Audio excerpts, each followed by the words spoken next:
May mensahe po ba kayo sa driver? Ayoko.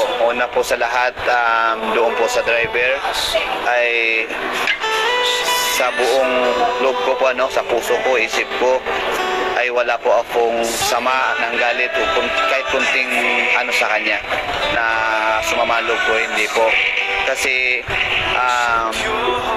siya po ay siguro di ko po masagot kasi siya po yun. Kung nakatulog man siya o ano man po ay yun po ay bunga ng katawan natin. Kaya siyempre kung gising siya malamang hindi niya kami sasagasaan.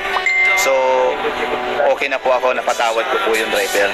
At yung kasama po namin sa room ng Tarlac Hospital, isang pasahero at isang driver ng Sulit North.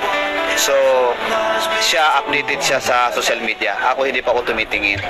At ang sabi niya sa akin, bro, nasuspindi na yung kumpanya namin. Tapos bago ko umalis, kasi nauna ako na clear sa kanila na nag-request kasi ako ng i-pull out na, i-discharge na ako. Sabi niya sa akin, bro, may balita na isasara ang kumpanya natin. Kita ko, ramdam ko yung mukha niya. Sabi ko, bro, pag mayroon ako pagkakataon kahit kunti lang, sasabihin ko talaga ang nararamdaman ko.